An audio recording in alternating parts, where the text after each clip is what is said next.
ప్రధాని మోదీకి Donald Trump phone call చేశాడు. పుట్టినరోజు శుభాకాంక్షలు తెలిపాడు ట్రంప్. రష్యా యుక్రెయిన్ యుద్ధం మీద ప్రశంసలు కురిపించారు. టారిఫ్ విభేదాల తర్వాత మొదటి సంభాషణగా తెలుస్తోంది. మోదీ మిత్రుడు అంటూ ట్రంప్ పొగడ్తల వర్షం కురిపించాడు. త్వరలో వాణిజ్య ఒప్పందాలపై చర్చలు ఉండబోతున్నాయి. క్వాడ్ సదస్సులో నేరుగా భేటీకి అవకాశం ఉండబోతోంది. భారత్పై సుంకాలు తగ్గుతాయనే అంచనా కూడా కనిపిస్తోంది. ఈరోజు భారత ప్రధాని నరేంద్ర మోదీ పుట్టినరోజు. 75వ వసంతంలో అడుగు పెడుతున్నటువంటి మోదీకి దేశ విదేశాల నుంచి అధ్యక్షులు ఫోన్లు చేస్తూ ఉన్నారు, శుభాకాంక్షలు చెప్తా ఉన్నారు. అయితే ఈ శుభాకాంక్షల్లో అత్యంత ఆసక్తికరమైనటువంటి అంశం అమెరికా అధ్యక్షుడు డొనాల్డ్ ట్రంప్ ఫోన్ చేసి ప్రధాని మోదీకి ప్రత్యేకంగా బర్త్డే విషెస్ చెప్పారు. ప్రపంచంలోనే అత్యంత శక్తివంతమైన రెండు దేశాల నేతల మధ్య జరిగిన ఈ సంభాషణ ఇప్పుడు అంతర్జాతీయ రాజకీయ వర్గాల్లో హాట్ టాపిక్గా మారింది. ట్రంప్ ఫోన్ కాల్ తర్వాత ప్రధాని మోదీ సోషల్ మీడియాలో స్పందిస్తూ, నా మిత్రుడు ట్రంప్కు ధన్యవాదాలు. మన రెండు దేశాల మధ్య సమగ్ర సంబంధాలను, ప్రపంచ విషయాల్లో భాగస్వామ్యాన్ని సరికొత్త ఎత్తులకు తీసుకెళ్ళటానికి నేను కట్టుబడి ఉన్నాను అని పేర్కొన్నారు. ఇదే సమయంలో ట్రంప్ కూడా తన సోషల్ మీడియాలో, నా ఫ్రెండ్తో అద్భుతమైన ఫోన్ కాల్ సంభాషణ జరిగింది, ఆయన చాలా బాగా పనిచేస్తూ ఉన్నారు. నరేంద్ర, రష్యా యుక్రెయిన్ యుద్ధాన్ని ముగించేందుకు మీరిస్తున్న సహకారానికి ధన్యవాదాలు అని ప్రశంసించారు ఆయన.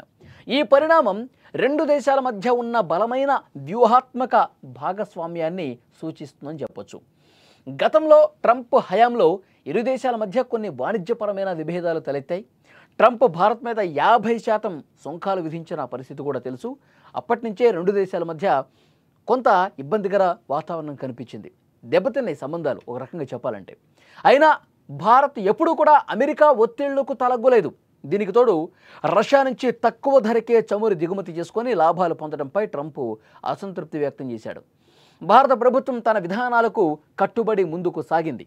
ఈ నేపథ్యంలో ట్రంప్ తన వైఖరిని మార్చుకున్నాడు. భారత్ బలాన్ని, ప్రపంచ వేదికపై దాని ప్రాముఖ్యతను ట్రంప్ గుర్తించాడు. చాలా సందర్భాల్లో ఇటీవల మోదీని తన మిత్రుడిగా పేర్కొంటూ ఆయనతో వాణిజ్య చర్చల కోసం నేను వెయిట్ చేస్తున్నానని కూడా మాట్లాడుతూ ఉన్నాడు. జూన్ 17 తర్వాత ట్రంప్ మోదీల మధ్య ఇదే తొలి ఫోన్ కాల్. గతంలో ట్రంప్తో అనేకసార్లు భారత్పై 50% సుంకాలు మోపినట్లు, అలాగే ఆపరేషన్ సింధూర్ని తానే ఆపినట్లు ఈ వాదనను భారత్ అనేకసార్లు ఖండించింది. మనందరికీ తెలుసు ఆ విషయం. ట్రంప్ దాన్నే చాలాసార్లు ప్రస్తావించాడు కూడా, మనం కూడా చాలాసార్లు దాన్ని అలాగే ఖండించాం.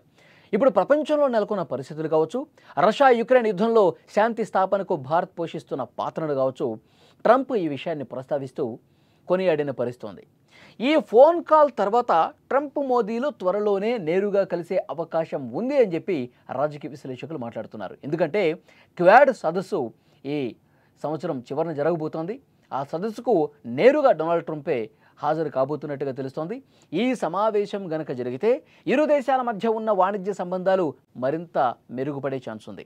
భారత్పై ట్రంప్ ఏదైతే 50% సుంకాలు విధించాడో దాన్ని తగ్గించే దాంట్లో భాగంగా చర్యలు కూడా తీసుకునే అవకాశం లేకపోలేదు. భారత అభివృద్ధికి, ఎగుమతులకు ఇది కొత్త ఊపునిస్తుంది అనటంలో ఏమాత్రం డౌట్ లేదు. ప్రపంచ ఆర్థిక వ్యవస్థలో, భద్రతలో భారత్ ఇప్పుడు కీలక పాత్ర పోషిస్తోంది. అమెరికాతో సంబంధాలు బలోపేతం కావడం అనేది రెండు దేశాలకు లాభదాయకం. ఈ ఇద్దరు నాయకులు ఒకరికొకరు మద్దతుగా నిలబడితే ప్రపంచ శాంతి స్థాపనకు, వాణిజ్య బంధాలకు, కొత్త ఉపాధి అవకాశాలు కూడా మార్గం సుగమం అవుతుంది.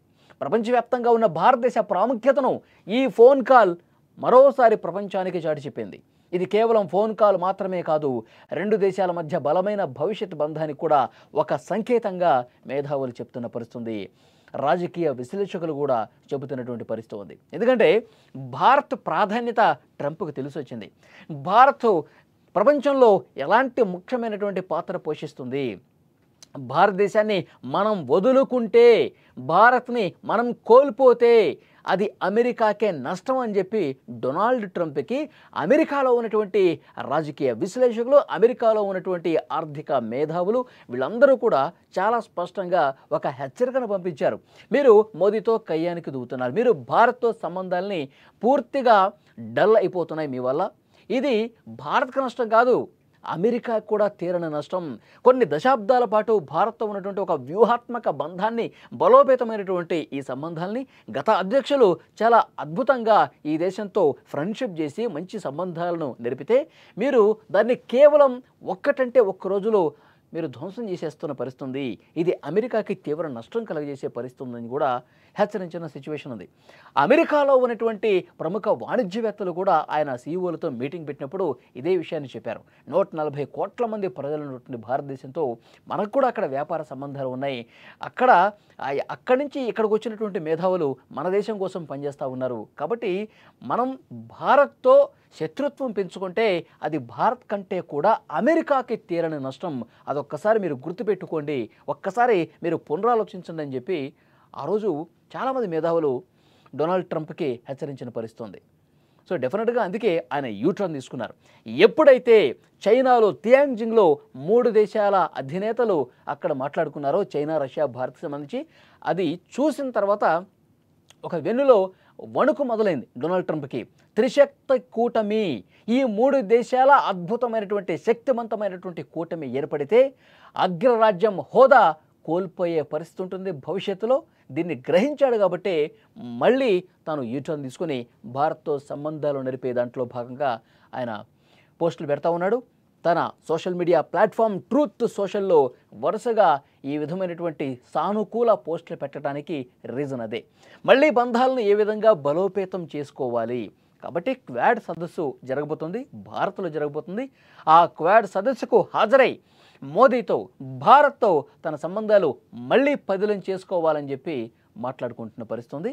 అందుకే వాస్తవాలు తెలిసి వచ్చాయి కాబట్టి, భారత్ బలం తెలిసొచ్చింది కాబట్టి, భారత్తో పెట్టుకుంటే మనకి నష్టం అని తెలిసొచ్చింది కాబట్టి ఇప్పుడు మళ్ళీ కూడా భారత్తో సంబంధాలు మొదట్లో ఏవైతే ఉన్నాయో దాన్ని పదిలపరుచుకోవటానికి, పునరుద్ధరించుకోవటానికి డొనాల్డ్ ట్రంప్ అడుగులు వేస్తున్నట్టుగా ఈ ఆయన ట్వీట్లను మనం అర్థం చేసుకోవాలి.